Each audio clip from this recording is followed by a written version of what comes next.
আপুটা যখন চাইছে না তোর সাথে যেতে, তাহলে জোর করছিস কেন?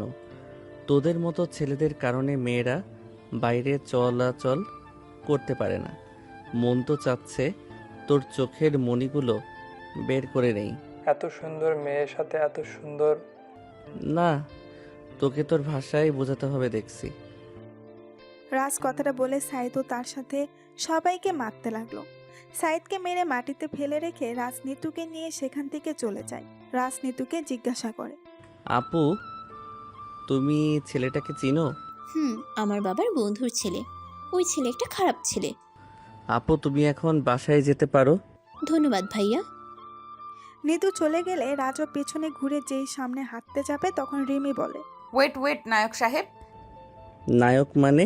কালকে একটা বাচ্চার প্রাণ বাঁচালে আর আজকে একটা মেয়েকে বাঁচালে, তাই বললাম।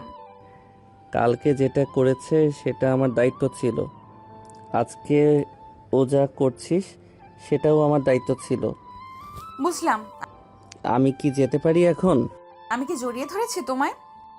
রাজ পাশ কাটিয়ে সামনের দিকে হাঁটা দিল আর মনে মনে বলে, এই মেয়ের মাথায় সমস্যা আছে নিশ্চয়ই, না হলে কী সব আবল তাবল কথা বলে। এর থেকে দূরে থাকতে হবে। এদের মতো বড়লোকদের বিশ্বাস করতে নেই।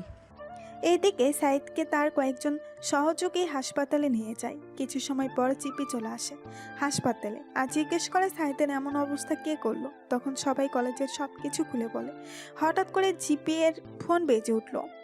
জেপি কল রিসিভ করে বলে, হ্যাঁ রানিমা, বল।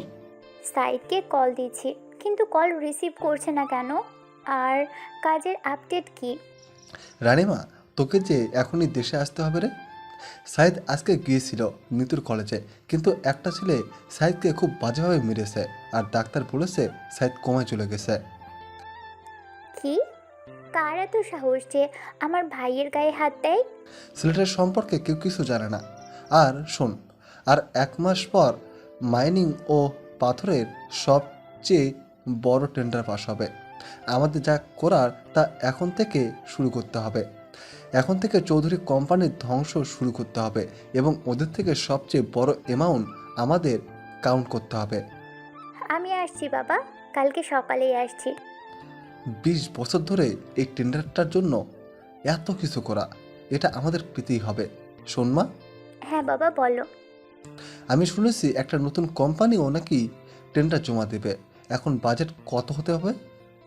আমি যেমন বলি তেমন করো, এতে করে আমাদের বেশি টাকা খরচ করতে হবে না। তার জন্য তুমি একজন ইনভেস্টর প্রয়োজন, যা তোমাকে এই 1 মাসের ভিতরে খুঁজে বের করতে হবে। আর একটা কথা বাবা, পারবে তো তুমি? হ্যাঁ, হয়ে যাবে। তুই কালকে এসে তুই সুসংবাদ পেয়ে যাবি। জেপি ফোনটা রেখে হাসপাতালে ওয়েটিং রুমে বসে আছে। এদিকে রানীমা তার লোকদের ফোন দিয়ে বলে, কাজে নেমে পড়ো সবাই, আমি কালকেই যেন একটা সুসংবাদ পেয়ে যাই। আমি দেশে আসছি আর ওদের টেন্ডারের সকল ইনফরমেশন আমার চাই। ওরা কত টাকা কাউন্ট করবে সেটা আমাকে জানাতে হবে। আর শোন, তোদের কাজে কেউ কোনো ঝামেলা সৃষ্টি করলে তাকে মেরে শুয়ে দিবি। এইদিকে আরিফ বাসায় এসে ফ্রেশ হয়ে নিচে গিয়ে তার বাবার সাথে খাবার টেবিলে বসে তার বাবাকে বলে, বাবা, আর 1 মাস পর টেন্ডার পাস হবে, কিন্তু আমাদের টেন্ডার জমা হয়নি এখনো। কত টাকার বাজেট হবে? 6,500 কোটি টাকা। তবে খুব সাবধানে জমা করবে। জাহিদ কিন্তু আমার প্রতিদ্বন্দ্বী। জাহিদ যেন কিছুতেই জানতে না পারে এই মিটিংয়ের পাথরের ক্যারিং থেকে আমাদের 90% টাকা আসে। ব্যবসায়ী জগতে আমাদের শত্রুর কোনো অভাব নেই। আচ্ছা বাবা। বাবা, আর 1 মাস পর রাহুলের জন্মদিন, তাই ভাবছিলাম। হ্যাঁ বৌমা, করো। যা করেছি ছেলেটার সাথে আমরা, এতে করে যদি নিজের পাপের শাস্তিটা যদি কিছুটা কমে, জানি আমার শাস্তি হয়তো কমবে না কখনো। কথাগুলো বলে রাহুলের বাবার চোখে জল মুছে খাবার টেবিল ছেড়ে উঠে পড়েন আর আরিফ তার খাবার খেয়ে চলে যায়। নিপুণ তার শাশুড়ির রুমে গিয়ে বলে, মা চলুন, খাবার খেয়ে নেবেন। আমার খিদে নেই বৌমা, তুমি খেয়ে নাও। মা, নিজেকে আর কত এভাবে কষ্ট দিবেন? যতদিন আমার মৃত্যু না হয় ততদিন নিজেকে কষ্ট দিব এভাবে? আমি আমার ভুলের জন্য নিজের ছেলেকে হারিয়েছি, তাই নিজেকে শাস্তি দিচ্ছি। এতদিন হয়ে গেল, আমার মেয়েটাও আমার সাথে কথা বলে না। আমি দেখা করতে গেলে আমার সাথে দেখা করে না। সবই আমার পাপের শাস্তি। মা চলুন, খেয়ে নেবেন অল্প করে। না বৌমা, আমার খিদে নেই।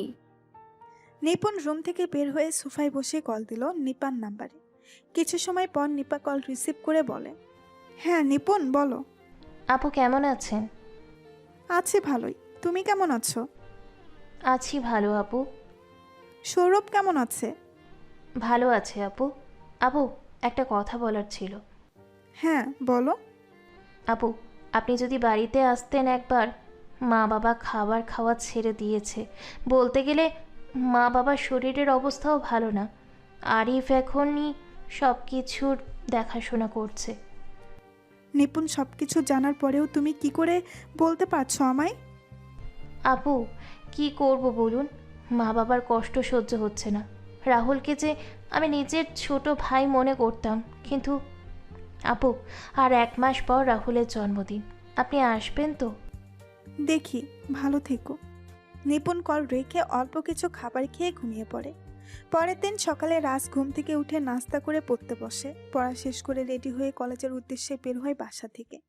রাজ বাসা থেকে কিছু দূর আসার পর হুট করে একটা গাড়ি এসে রাজকে ধাক্কা দিল, আর রাজ গাছের গুড়ির সাথে বাড়ি খেয়ে ছিটকে গিয়ে রাস্তার পাশে পড়ে। গাড়ি থেকে কয়েকজন লোক নেমে এসে রাজের পাশে দাঁড়ায়। লোকগুলো রাজের রক্তাক্ত ছবি তুলে নিয়ে কিছুক্ষণ পর লোকগুলো চলে যায়। রাজকে রিমি কল দিয়ে যাচ্ছেন, কিন্তু ফোন রিসিভ হচ্ছে না। একদিন পর রাজের জ্ঞান ফিরছে। রাজ পাশে তাকিয়ে দেখতে পায় রাজের পাশে রবিন আর রিমি বসে আছে। তখন রাজ বলে, কিরে রবিন, তুই এখানে কেন? তোর জ্ঞান ফিরেছে, দাঁড়া আমি ডাক্তার নিয়ে আসছি। এখন কেমন লাগছে তোমার? ভালো। যাক বাবা। এই যে ম্যাম, আপনি এখানে কি করে? চোখ মুখ ফ্যাকাশে হয়ে আছে কেন? কি হলো, কথা বলছেন না কেন? আমি এখানে থাকলে কি সমস্যা হবে? এত তেরা তেরা কথা বলেন কেন? আসুন ডাক্তার আসুন। ডাক্তার এসে রাহুলকে দেখে পরীক্ষা করে চলে যায়। তখন রবিন বলে, এখন বলতো কি করে হলো এমনটা? আরে আমি কলেজে আসছিলাম, তখনই হঠাৎ করে একটা গাড়ি এসে আমায় ধাক্কা মারে। আর আমি কি জানি একটার সাথে ধাক্কা খেলাম, তারপর বলতে পারি না কিছুই। দেখে শুনে চলাফেরা করবি না। আমাকে দেখে তোর বাচ্চা মনে হয় কি রবিন? বাচ্চা না হলে এমন হতো নাকি? এই রবিন, এই বদমেজাজি মেয়ে এখানে কেন? কি বললি তুই, আমি বদমেজাজি? হ্যাঁ বলেছি। কি করবি? তোরে আমি কাঁচা খেয়ে ফেলবো কিন্তু। তোকে বদমেজাজি মেয়ে বলা ভুল হয়েছে আমার। তুই তো আস্ত একটা রাক্ষসী মেয়ে। শালার আজকে তোরে। আয় এদিকে, তোকে তো আমি।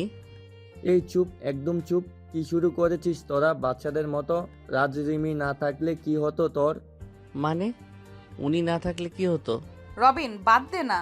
রিমি তোকে হাসপাতালে নিয়ে এসেছে খুব বাজে অবস্থায়, আর তারপর বাসিদি থেকে আমার নাম্বার নিয়ে আমাকে কল দিয়ে আসতে বলল। তার মানে ওই রাক্ষসী মেয়ে কি আমাকে? রবিন তোকে বলেছিলাম ওরা না বলতে। দেখছিস না কেমন করে আমায় দোষী মনে করছে? এই জন্যই কথায় বলে মানুষের ভালো করতে নেই। রাক্ষসী মেয়ে মানুষের ভালো করেছে, এটা লোকে শুনলে হাসবে। রবিন আমি গেলাম। রিমি কথাগুলো বলে কেবিন থেকে বের হয়ে যায়। তখন রবিন রাজের পাশে বসে বলে, মেয়েটা তোর জন্য এত কিছু করলো আর তুই মেয়েটাকে কথা শুনিয়ে দিলি? ওর রাগান্বিত চেহারা দেখতে আমার ভালো লাগে, তাই ওকে রাগালাম। চিন্তা করিস না, কালকে সকালে চলে আসবে। জানিস তোর এমন রক্তাক্ত অবস্থা দেখে রিমি কান্না করেছিল। তুই জানলি কেমনে? রিমি আমায় কল করে কান্না করে বলছিল তোর অ্যাক্সিডেন্টের কথা। আমিও তোর এমন খবর শুনে কাজ ফেলে এখানে চলে আসি। তাহলে কি বেশি বেশি করে ফেললাম? করেছিস। আচ্ছা বলতো কে এমন কাজটা করলো? জানি না, তবে তবে কি? আমার চোখ বন্ধ হওয়ার আগে আমি কয়েকজন লোককে দেখি, তবে তাদের চেহারা ক্লিয়ার না রে, ঝাপসা দেখেছিলাম। রাস্তা হলে কি হতেও পারে। ওই দিকের কি খবর বলতো? খবর ভালো না রে, কেউ ভালো নেই। তবে একটা খুশির খবর আছে তোর জন্য। কি? মামা বাসায় এসেছিলেন এবং তার সাথে তার বড় ভাগ্নি এসেছিল। কি তুই সত্যি বলছিস তো? হ্যাঁ রে। রাজ আর রবিন যখন কথা বলছিল তখন রবিনের ফোন বেজে ওঠে। রবিন ফোন নিয়ে বাহিরে চলে যায়। রবিন কল রিসিভ করে বলে, হ্যাঁ বল। ওপাশ থেকে কি বলছে কিচ্ছু শোনা যাচ্ছে না। রবিন হঠাৎ করে চিৎকার দিয়ে বলে, কি বলছো কি? আমি তো কালকে আসার সময় ও সবাইকে বাসায় দেখলাম, তাহলে বাসার বাইরে মানে? এক রাতের ভিতরে কি এমন হলো সবাই যে বাসা থেকে বের হয়ে গেলেন? রবিন ফোনের উপাস থেকে সব শুনে ফোন কেটে দিয়ে রুমের ভেতরে প্রবেশ করে আর পায়চারি করতে লাগলো। রাজ রবিনকে রাগান্বিত দেখে বলে, কি হয়েছে? তুই এমন রেগে আছিস কেন? কিছু না। রবিন, কি হয়েছে আমায় বল। তোর রেগে যাওয়া মানে কিছু একটা হয়েছে। বাড়ি থেকে কল এসেছিল। আঙ্কেল আন্টি ঠিক আছে তো? মা বাবা ঠিক আছে, কিন্তু আমি তো কালকে সবকিছু ঠিক দেখে এলাম। তাড়াতাড়ি করে গাড়ি নিয়ে আসতে বল, আমি এখনই বের হব। আর আমার লোকদের সামনে আসতে বল। রাজ, তুই অসুস্থ এই অবস্থায়? রবিন, আমি ঠিক আছি। আমি তোকে যা বললাম সেটা কর। রাজের কথা শুনে রবিন তার ফোন বের করে কল দিল একটা নাম্বারে। উপাস থেকে কল রিসিভ করে সালাম দেওয়ার পর রবিন সালামের উত্তর দিয়ে বলে, গাড়ি নিয়ে এই হাসপাতালে চলে আসো এবং হেলিকপ্টার রেডি রাখতে বলো। আর হ্যাঁ, সবাইকে বলবি সিলেটে আসতে। কিছু সময় পর রাজ আর রবিন বসে আছে হেলিকপ্টারে। রাজ চোখ বন্ধ করে বসে আছে আর রবিন কাউকে কল দিয়ে কথা বলছে। তখন রাজ রবিনকে বলে, রবিন, তোকে তোর 6 বছর আগের পুরাতন কাজ শুরু করতে হবে এবং তোর লোকদের কাজে লেগে পড়তে বল। আরে না, আমি এখন আর এইসব কাজ করা ছেড়ে দিয়েছি। এখন সব করলে নিজের এতদিনের ইমেজ খারাপ হয়ে যাবে। রবিন, তুই জানিস আমি কোনো কারণ ছাড়া তোকে কোনো কাজ করতে বলি না। আমার কথা বিশ্বাস না হলে তুই তোর পুরাতন অ্যাকাউন্টে লগ ইন কর, তাহলে বুঝতে পারবি। আসলে রবিন 6 বছর আগে একটা দলের হয়ে হ্যাকিংয়ের কাজ করত, কিন্তু কয়েক বছর আগে এসব ছেড়ে দিয়েছে। রবিন রাজের কথা মতো তার পুরাতন অ্যাকাউন্টে লগ ইন করে। রবিন তার অ্যাকাউন্টে লগ ইন করার পর রাজের দিকে তাকিয়ে আছে অবাক চোখে। তখন রাজ বলে, কিরে, সত্যি বললাম তো? আমি এতদিন সন্দেহ করছিলাম, কিন্তু 2 দিন আগে সেটা ক্লিয়ার হয়ে গেলাম। তুই জানলে কি করে ভাই? এবার বল, তুই কি করবি? আমি কি তোকে বলে দিব সব কিছু? বন্ধু, কিছু বলতে হবে না, আমি করে নিচ্ছি। হেলিকপ্টার ল্যান্ড হওয়ার আগেই আপডেট পেয়ে যাবি। কোথায় যাচ্ছি আমরা? তুই কি জানিস কোনো খবর ওদের? জেনেছি। রাজ রবিন কিছু সময় পর হেলিকপ্টার থেকে নেমে একটা গাড়িতে ওঠে। রাজ আর রবিন একটা গাড়িতে এবং রাজদের পেছনে 7 থেকে 8টি গাড়ি আসছে। কিছু সময় পর রাজ আর রবিন একটা বাড়ির সামনে এসে গাড়ি থামে। রাজ গাড়ি থেকে নেমে তার লোকদের কিছু ছবি ও কয়েকটা ঠিকানা দিয়ে তাদের কাজে লেগে পড়তে বলল। রাজ তার লোকদের বিদায় দিয়ে বাড়ির সদর দরজার সামনে এসে বেল দিল। কিছু সময় পর কেউ এসে দরজা খুলে দিল। তখন রবিন বলে, ভাবি, কেমন আছেন আপনি? ভালো আছি, কিন্তু তোমায় চিনলাম না তো। ভাবি, আমি রবিন। রবিন, তুমি রাহুলের ছোটবেলার বন্ধু তাই তো? হ্যাঁ ভাবি। ভাবি, সবাইকে একটু নিচে আসতে বলবেন। কেন? কিছু কথা বলার ছিল। নিপুণ সবাইকে নিয়ে নিচে আসলে রবিনকে দেখে রাহুলের মা বাবা আরিফ নিপা সবাই বেশ অবাক হয়। তখন রবিন বলে ওঠে, নিপাপু, কেমন আছো তুমি? ভালো আছি। আর তুই সেই ফাজিল রবিন না? হ্যাঁ আপু, রাহুলের সাথে খেলতে এসে কতবার তোমার কানমলা খেয়েছি। তবে এখন সব কিছু অতীত হয়ে গেছে রে ভাই। এসব হলো কি করে আপু? এটা তো আমার মা বাবা আর ভাই বলতে পারবে। আমি তো কিছুই জানি না। আমিও জানি না। যাক, তোকে অনেক দিন পর দেখলাম। তোরা দুইটাই আমাদের বাড়িতে কত মারামারি করতি, বাড়িটা পুরো গরম থাকতো। এখন সব কিছু অতীত। আপু, যদি বলি কিছু অতীত হয়নি। আমার ভাইটা বেঁচে নেই। হ্যাঁ, এখনো তো সব কিছু অতীত। তোমাদের জন্য একটা গুড নিউজ আছে সবার জন্য। কি গুড নিউজ? রাহুল, এই রাহুল, ভিতরে আয়। রবিনের কথা শুনে সবাই বসা থেকে দাঁড়িয়ে যায়। হঠাৎ করে সবাই সদর দরজার দিকে তাকায়। তখনই সবাই দেখতে পায় একটি ছেলে টি শার্ট গায়ে, মাথায় ব্যান্ডেজ, ভেতরে প্রবেশ করে। তখন রবিন বলে, রবিন, কিছু বুঝলাম না। কেউ? আর তুই রাহুল বললি মানে? আপু, এই হচ্ছে তোমাদের 7 বছর আগে হারিয়ে যাওয়া রাহুল। রবিনের কথা শুনে নিপা আপু এসে রাহুলের সামনে দাঁড়ায়। তারপর রাহুলের বাম হাতে কিছু একটা খোঁজ করতে থাকে। তখনই নিপা রাহুলকে জড়িয়ে ধরে কান্না করতে থাকে। রাহুলও নিপাকে জড়িয়ে ধরে কান্না করছে। রাহুল নিপাকে ছেড়ে দিয়ে নিপার চোখে জল মুছে দিয়ে তার ভাবির সামনে গিয়ে বলে, ভাবি কেমন আছো? আমি কারোর ভাবি না। কে আপনি? ভাবি তুমি আমায় চিনতে পারছো না? আমি না তোমার ছোট ভাই।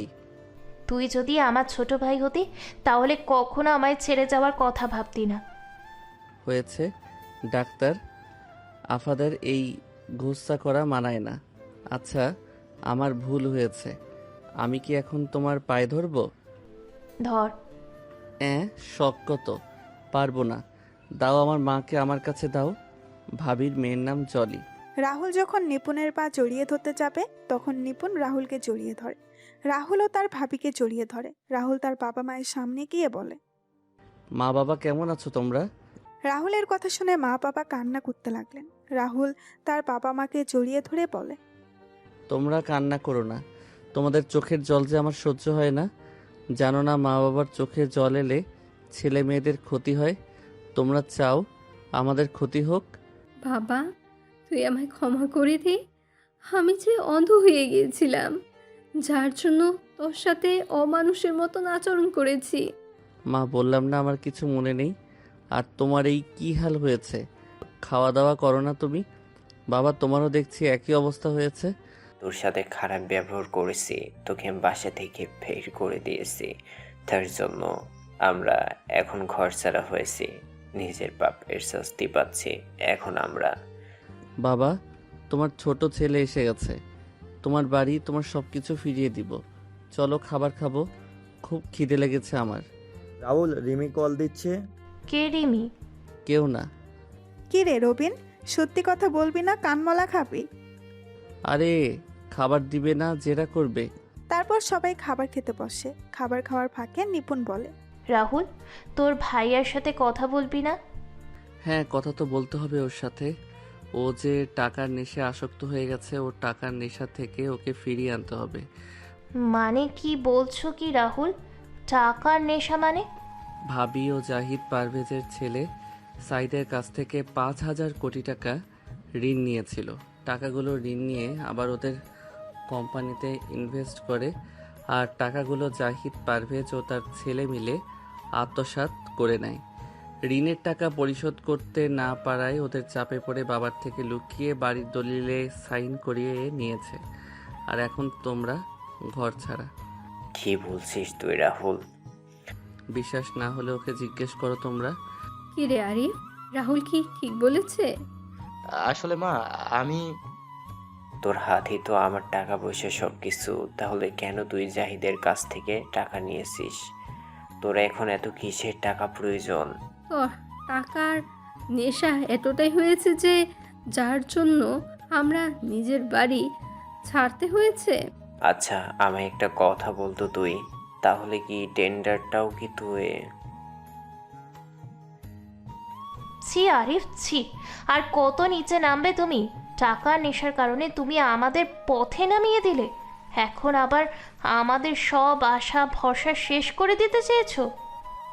আমার এতদিনের কষ্ট তৈরি করা সব কিছু এভাবে শেষ হয়ে যাবে আমি ভাবতে পারিনি। যাকে বেশি বিশ্বাস করলাম সে আমাকে রাস্তায় নামিয়ে দিল। হায় রে কপাল আমার! সবাই আমার বাপের শাস্তি, সবই আমার বাপের শাস্তি। তোমার বড় ছেলে তো ভালো, নাও আরো বিশ্বাস করো। বাবা, আমি ভুল করে ফেলেছি, আমায় ক্ষমা করে দাও। আমি ওদের সাথে অংশীদারত্বের ভিত্তিতে একটা বিজনেস শুরু করতে চেয়েছিলাম। আমি চেয়েছিলাম নিজের একটা বিজনেস শুরু করব, নিজে নিজে প্রতিষ্ঠিত হব, কিন্তু ওরা আমাকে এমনভাবে ফাঁসিয়েছে যা আমি কখনো ভাবতে পারিনি। তুই এই প্রতিদান দিলি আরিফ, আমাদের বিশ্বাসের মান সম্মান কিছুই রাখলি না, আমাদের মাথা গোজার ঠাঁইটাও তুই রাখলি না। মাগো, আমি যে অনেক বড় ভুল করে ফেলেছি, আমায় ক্ষমা করো তোমরা। বাবা মা, আমি যতদিন না পর্যন্ত ওই বাড়ি ওদের থেকে ফিরিয়ে নিয়ে না আসছি ততদিন মা বাবা তোমরা সবাই এখন থেকে আমার বাড়িতে থাকবে। তোর বাড়ি মানে? কোথায় তোর বাড়ি? এই শহরেই আমার বাড়ি আছে, কালকে তোমাদের নিয়ে যাব।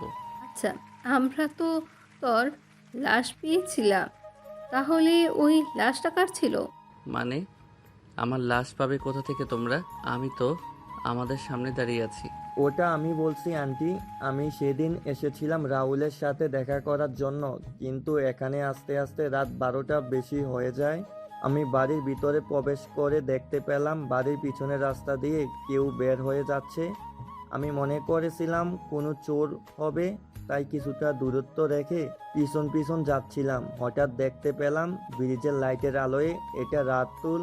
যতক্ষণে আমি রাহুলের কাছে যাই ততক্ষণে রাহুল নদীতে ঝাঁপ দিল, আমিও ঝাঁপ দিলাম। কিছু সময় খোঁজাখুঁজির পর রাহুলকে পাই অজ্ঞান অবস্থায়। তারপর একটা গাড়ি করে রাহুলকে নিয়ে সিলেটের একটা হাসপাতালে আর তারপর বরিশাল হাসপাতালে নিয়ে যাই। রাহুলের মুখের কিছুটা অংশ কেটে যায় এবং রাহুলের মুখের কিছুটা পরিবর্তন হয়। সিলেট হাসপাতালের ডাক্তারের সাথে কথা বলে একটা অজ্ঞাত লাশকে রাহুলের লাশ বলে চালিয়ে দেই। এই 6-7 বছর রাহুল আর আমি একসাথে ছিলাম আর এখনো আছি। রবিন, তোর কাছে আমরা সবাই কৃতজ্ঞ রে বাবা। তুই না থাকলে আমি ছেলেটাকে হারিয়ে ফেলতাম। রাহুল আমার বন্ধু, রাহুলকে কি করে আমি অকালে এমন করে হারিয়ে যেতে দিতাম বলো? এই রাহুল, নে কথা বল তুই। কার সাথে কথা বলবো? রিসিভ করে কথা বল, বুঝতেই পারবি। হ্যালো, ওই রবিনের বাচ্চা, কল রিসিভ করছিস না কেন? আমি রবিন না, আমি রাজ। ওই শালা, তোর ফোন অফ কেন? কখনো থেকে আমি কল দিয়ে যাচ্ছি তোদের। ওই বদমেজাজি, আমি তোর শালা হলাম কি করে? তার মানে তুই এই কুত্তা, বেশি কথা বলবি না, তাহলে কিন্তু খুন করে ফেলবো। কই তোরা? হাসপাতালে গিয়ে পেলাম না। আমরা এখন সিলেটে আছি। সিলেট কেন? কাজে এসেছি। কি কাজ? সেটা রবিন বলবে। ওই রবিন, কথা বল। তারপর রবিন রিমিকে সবকিছু বুঝিয়ে বলে। রাতের খাবার খেয়ে সবাই ঘুমিয়ে পড়ে। পরের দিন সকালে সবাই যখন নাস্তা করছিল তখন নিপুণ রাহুলকে বলে, আচ্ছা রাহুল, নিপা আপুর বিষয়ে কিছু বল আমাদের। আপু কেন আমাদের থেকে এত দিন দূরে ছিল? সেটা কিছুদিন পরে মামা আর আপু নিজেই বলবে। রাহুল মিস্টার বয় ও গ্র্যান্ড অফিসে এসে গেছে। মিটিং শুরু হতে কিছু সময় বাকি আছে। রবিন, কিসের মিটিং? আপু জানতে পারবে ধীরে ধীরে। একটু পরেই গাড়ি আসবে, তোমরা বাসায় চলে যেও। আসি আমরা। রাহুল আর রবিন বের হয়ে যায় বাসা থেকে। রাহুল গাড়ি চালাচ্ছে, তখন রবিন বলে, এই দেখ কালকে কি কথা হয়েছে ওদের সাথে। রবিন, আমার বিশ্বাস আছে তোর উপর, তাই আমার এসব দেখা লাগবে না। রাহুল, আজকে রানীমা বাংলাদেশে আসবে। কয়টার দিকে বাংলাদেশে আসবেও? বিকেল 4টা ফ্লাইটে। আসতে দে। আর শোন, লোক পাঠিয়ে লিটুকে এখানে নিয়ে আয়। বলা লাগবে না, আমি লোক পাঠিয়ে দিয়েছি। রাহুল আর রবিন অফিসে আসা মাত্রই মিস্টার রয় আর গ্লেন এর সাথে মিটিং শুরু হয়। রাহুল মিস্টার রয় আর গ্লেনকে তাদের কোম্পানির তৈরি সকল প্রেজেন্টেশন, তাদের পণ্য সম্পর্কে মানুষের ধারণা কেমন, পণ্যের উৎপাদন প্রক্রিয়া আর গুণগত মান সব কিছু দেখাচ্ছিল। আর রবিন রাহুলকে সাহায্য করছিল। রাহুল, রবিন, গ্লেন আর রয়কে সব কিছু এক্সপ্লেন বসেছিল তাদের থেকে রেসপন্স পাওয়ার জন্য। তখন একজন আরেকজনের দিকে তাকিয়ে ধীরে ধীরে বলে, কিরে রবিন, কিছু বলছে না কেন? কি রকম করে সব কিছু দেখছে? এই অর্ডারটা না পেলে আমাদের প্রচুর লসের মধ্যে পড়তে হবে। মনে হয় আমাদের প্রেজেন্টেশন ওদের ভালো লাগেনি। আরে এত তাড়াতাড়ি হেরে যাচ্ছিস কেন? দেখি কি বলে। আরে দেখছিস না কেমন করে তাকিয়ে আছে আমাদের দিকে? বাইরে সাংবাদিকরা দাঁড়িয়ে আছে। যদি 19-20 হয় তাহলে আমাদের কোম্পানির লালবাতি জ্বলে উঠবে। চুপ শালা, চুপ।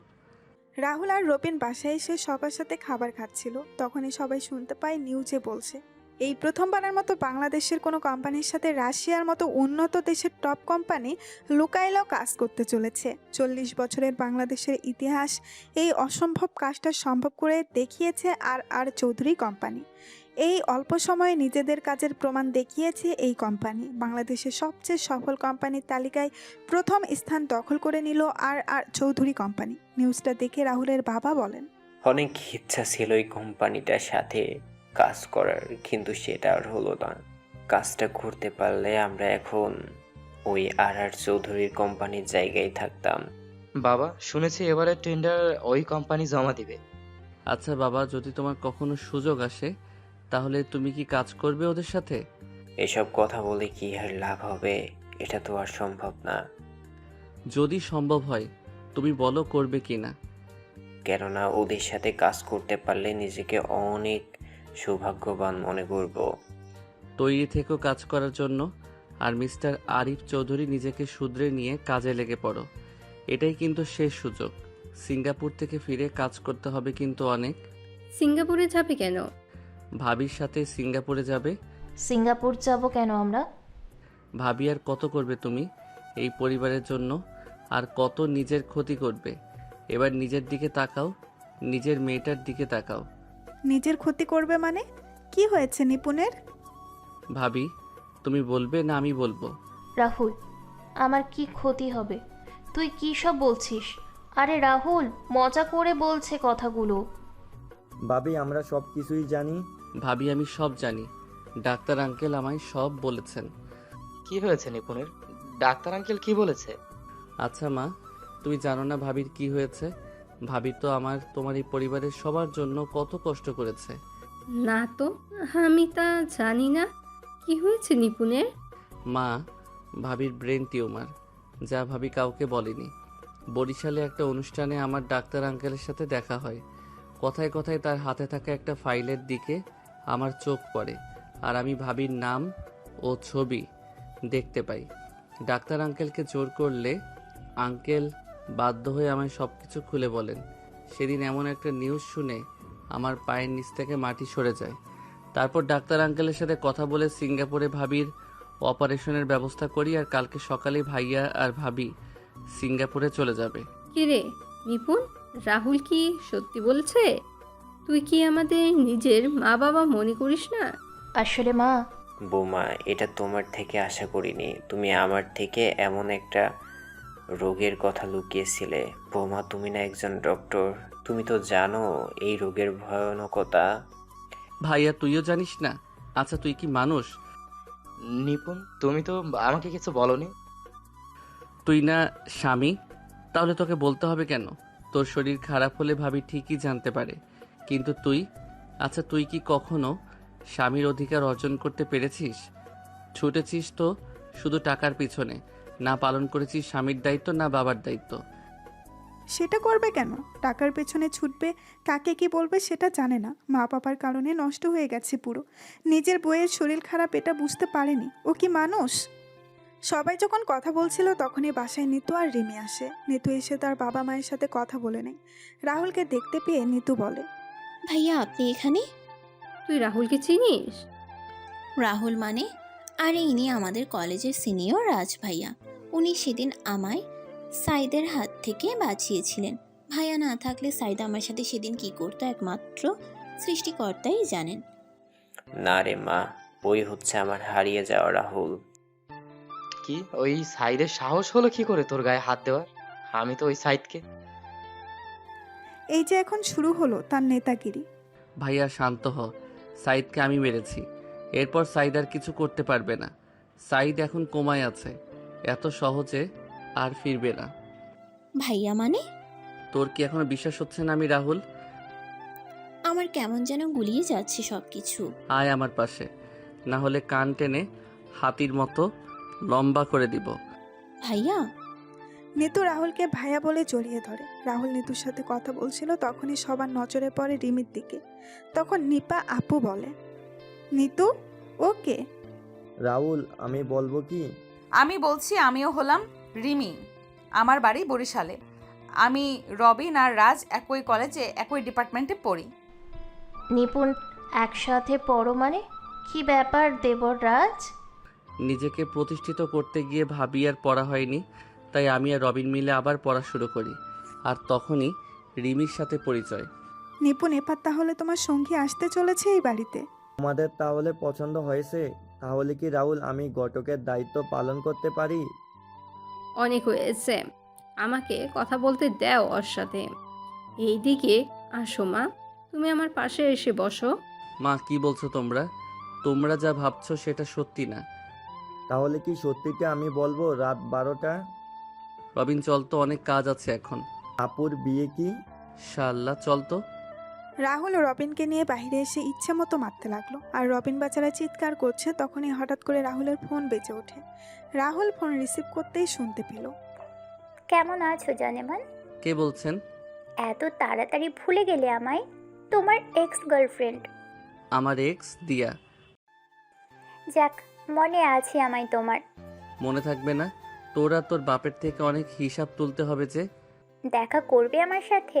তোমায় দেখতে আমার খুব ইচ্ছে করছে। কোথায় দেখা করবি? কালকে জল্লার পার ওয়াকওয়েতে বিকেল 5টা। আচ্ছা। কে কল দিয়েছিল? দিয়া।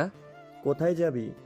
কালকে বিকেলে দেখা করতে যাব। আর শোন, রিমিকে আমাদের সাথে নিয়ে যাব কালকে। কেন? গেলেই দেখতে পাবি।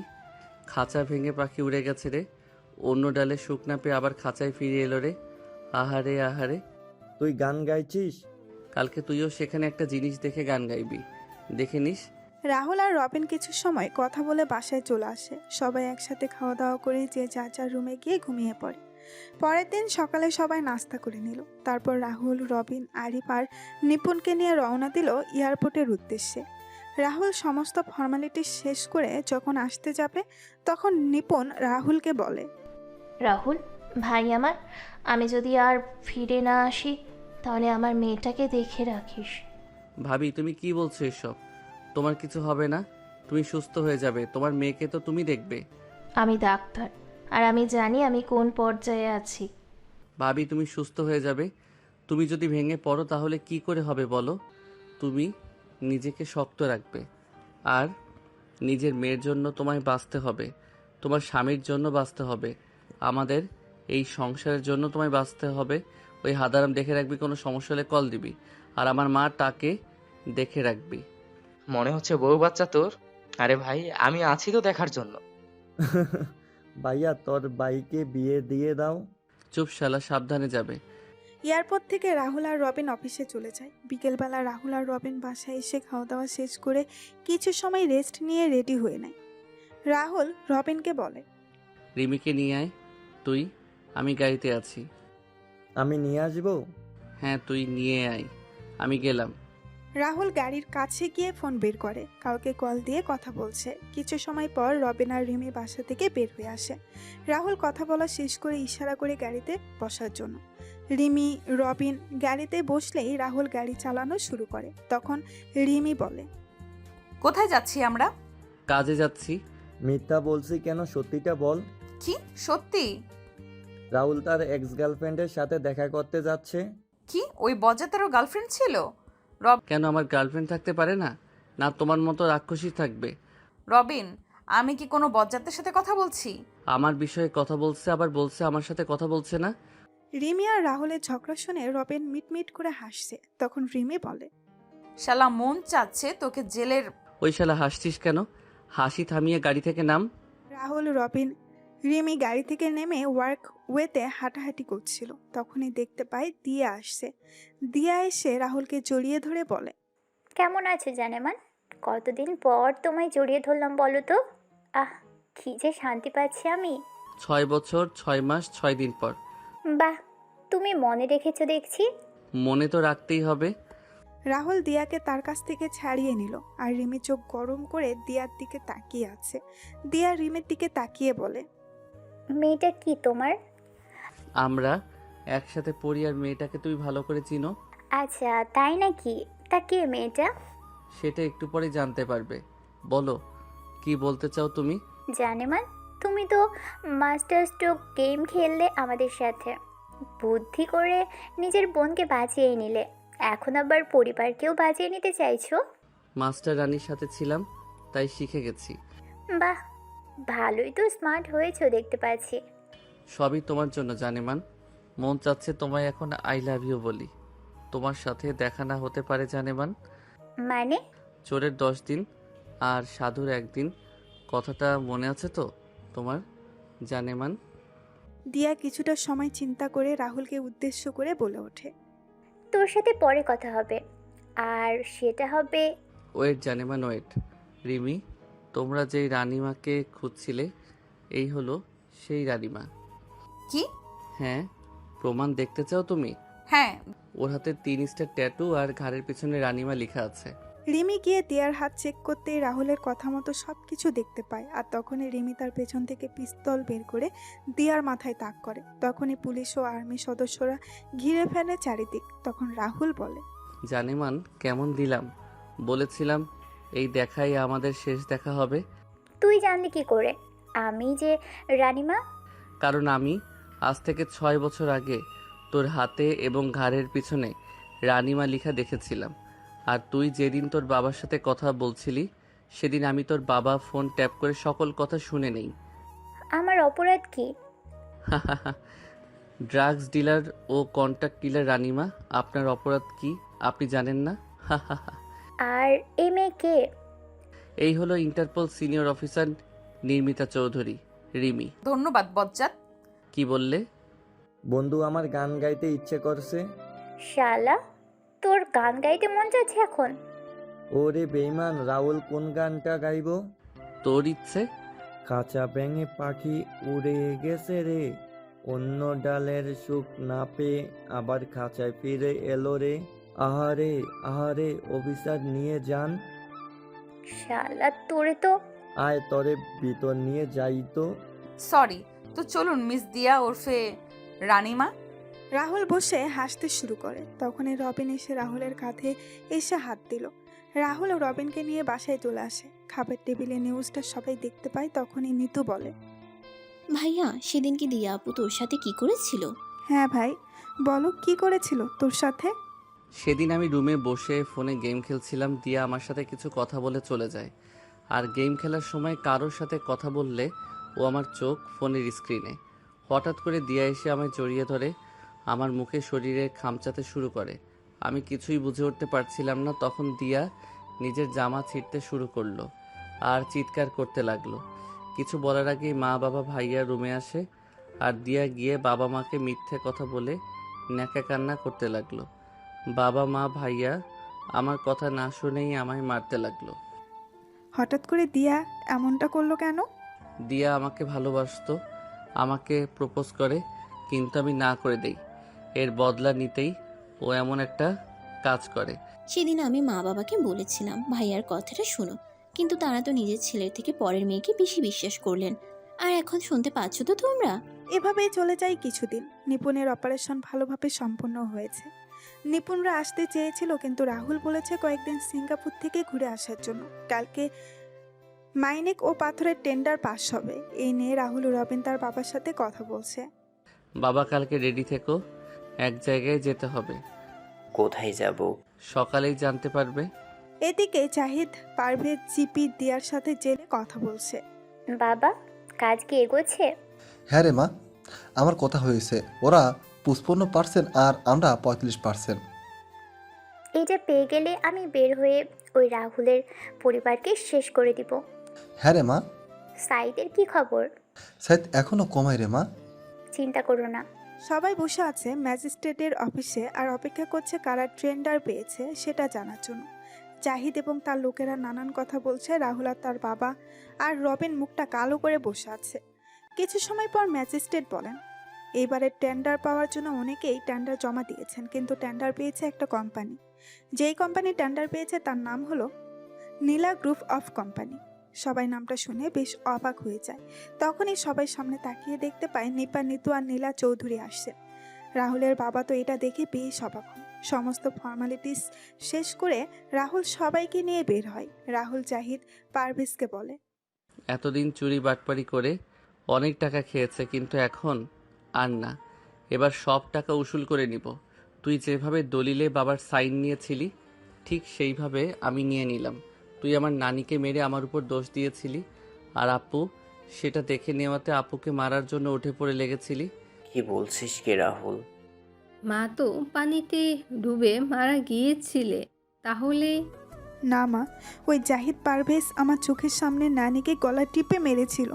আমি দেখে ফেলাতেই আমায় মেরে ফেলতে চেয়েছিল। তারপর রাহুল মামার সাথে প্ল্যান করে আমায় অস্ট্রেলিয়া পাঠিয়ে দেয়। আমার জন্য রাহুল হয়ে যায় সবার কাছে খুনি, অপয়া, মুখ পোড়া। জাহিদ তোকে তো আমি জুতা পেটা করা উচিত তোকে। তুই কিন্তু ঠিক করিসনি। জেলের ভাত খেয়ে শেষ কর, তারপর বলিস অফিসার নিয়ে যান এই জাহিদ পারভেজকে। রাহুলের কথা শুনে পুলিশ সদস্যরা এসে জাহিদ পারভেজকে ধরে নিয়ে যায়। রাহুল বাসায় চলে আসে। তখন রাহুলের বাবা বলেন, তুই কী সব করছিস? সব আমার মাথার উপর দিয়ে যাচ্ছে রাহুল। একটু খুলে বলবি তুই কে? আমি বলছি রাহুল আসলে কে? তুমি এখানে? আমি বাংলাদেশের টপ 1 ও বিখ্যাত আর চৌধুরী কোম্পানির 50% শেয়ারের মালিক রাহুল, আর বাকি 50% শেয়ারের মালিক রবিন। নীলা গ্রুপ অফ কোম্পানির কর্ণধার রাহুল চৌধুরী। রিমের কথা শুনে রাহুলের বাবা মা কান্না করতে লাগলেন। তখন রাহুল তার বাবা মায়ের কাছে গিয়ে বলে, বাবা মা তোমরা খুশি হওনি? তোমরা কান্না করছো কেন? আমরা অনেক খুশি হয়েছি রে বাবা। সব বাবা মাই তো চায় তার ছেলে সমাজে প্রতিষ্ঠিত হোক। তুই প্রতিষ্ঠিত হয়েছিস, কিন্তু আমাদের কোনো অবদান নেই তোর পিছনে। আমরা ছোট থেকে অত্যাচার করে গেছি। তুই এত দূর নিজেকে নিয়ে এসেছিস তোর নিজের চেষ্টায় ও রবিনের সাহায্যে। রবিন, এদিকে আয়। বাবা রবিন, তুই আমায় ক্ষমা করে দে। আমি তোর সাথেও খারাপ ব্যবহার করেছি। আন্টি কি যে বলো না তুমি। তুমি আঙ্কেল শুধু দোয়া করো আমরা দুই বন্ধু যেন এভাবে একসাথে থাকতে পারি। আহা আপু। আমার দোয়া লাগবে না? আরে লাগবে তো আপু, তুমিও দোয়া করো। সবার কথা বলা শেষ হলে আমার বাবা মায়ের সাথে পরিচিত হয়ে নাও। তারপর সবাই রিমির মায়ের সাথে পরিচয় হয়ে নিল। রবিন রাহুল চলে যায় সেখান থেকে। রিমি ও রিমির বাবা মা কথা বলে চলে যান। রাতে সবাই খাবার খেতে বসেছেন। তখন রাহুলের বাবা বলেন, রাহুল, আর 2 দিন পর তোমার আর রিমির বিয়ে। আমি কথাটা শুনে কাশতে শুরু করলাম। বাবা কি বলছো? আর কোনো কথা না, রবিন আমাদের সব বলেছে। বিয়ে ফাইনাল মানে ফাইনাল। ওই শালা কি করেছিস? হা হা হা বন্ধু। দাঁড়া, আমার একটা শর্ত আছে। কি শর্ত? রবিন আর নিতোর বিয়ে দিতে হবে। মানে? দুইজন দুজনকে ভালোবাসে 4 বছর ধরে। কিরে রবিন, নিতু রাহুল কি সত্যি বলছে? আসলে আপু বাবা, নীরবতা সম্মতির লক্ষণ। বিয়ের 2টা 1 তারিখেই আয়োজন করো। সবাই যখন কথা বলছিল তখনই বাসার লাইটগুলো নিভে যায়। সবাই যখন মোমবাতি জ্বালাতে যাবে তখনই নিপুণ বলে ওঠে, happy birthday to you Rahul, many many happy returns of the day. শুভ জন্মদিন ভাই। শুভ জন্মদিন ভাইয়া। শুভ জন্মদিন বন্ধু। ধন্যবাদ সবাইকে। ধন্যবাদ ভাবি, আমি ভুলেই গিয়েছিলাম আজকে আমার জন্মদিন। ভাই, তোর বিয়ের খবর শুনে এলাম। তারপর সবাই মিলে কেক কেটে রাহুলকে খাইয়ে দিল। রাহুল যখন রুমে আসে তখনই রাহুলের ফোন বেজে ওঠে। রাহুল ফোন রিসিভ করে বলে, হ্যালো। শুভ জন্মদিন বজ্জাত। ধন্যবাদ রাক্ষসী। কি করছিস বজ্জাত? বসে আছি। বিয়ের শপিং কবে করব? নিজের টাকা দিয়ে শপিং করো, আমার একটা টাকাও হাতে নেই। শালা কঞ্জুস। তুমি কি কম? বিয়েটা হয়ে যাক তারপর বুঝবি। করবো না বিয়ে। কি বললি? ঠিক। তুমি এখানে? আমার জামাইয়ের জন্মদিন আমি কোথায় থাকবো? দেখো বাইরে সবাই আছে, তোমায় আমায় একসাথে দেখলে ভুল ভাববে। চলো না ভুলটা করে নেই। মা চলুন আমরাও চলে যাই। ওদের ভুল দেখে আমাদের কি লাভ? ওদের ভুল ওরা করে নিক। ভালো থাকবেন, সুস্থ থাকবেন সবাই। দেখা হবে খুব তাড়াতাড়ি।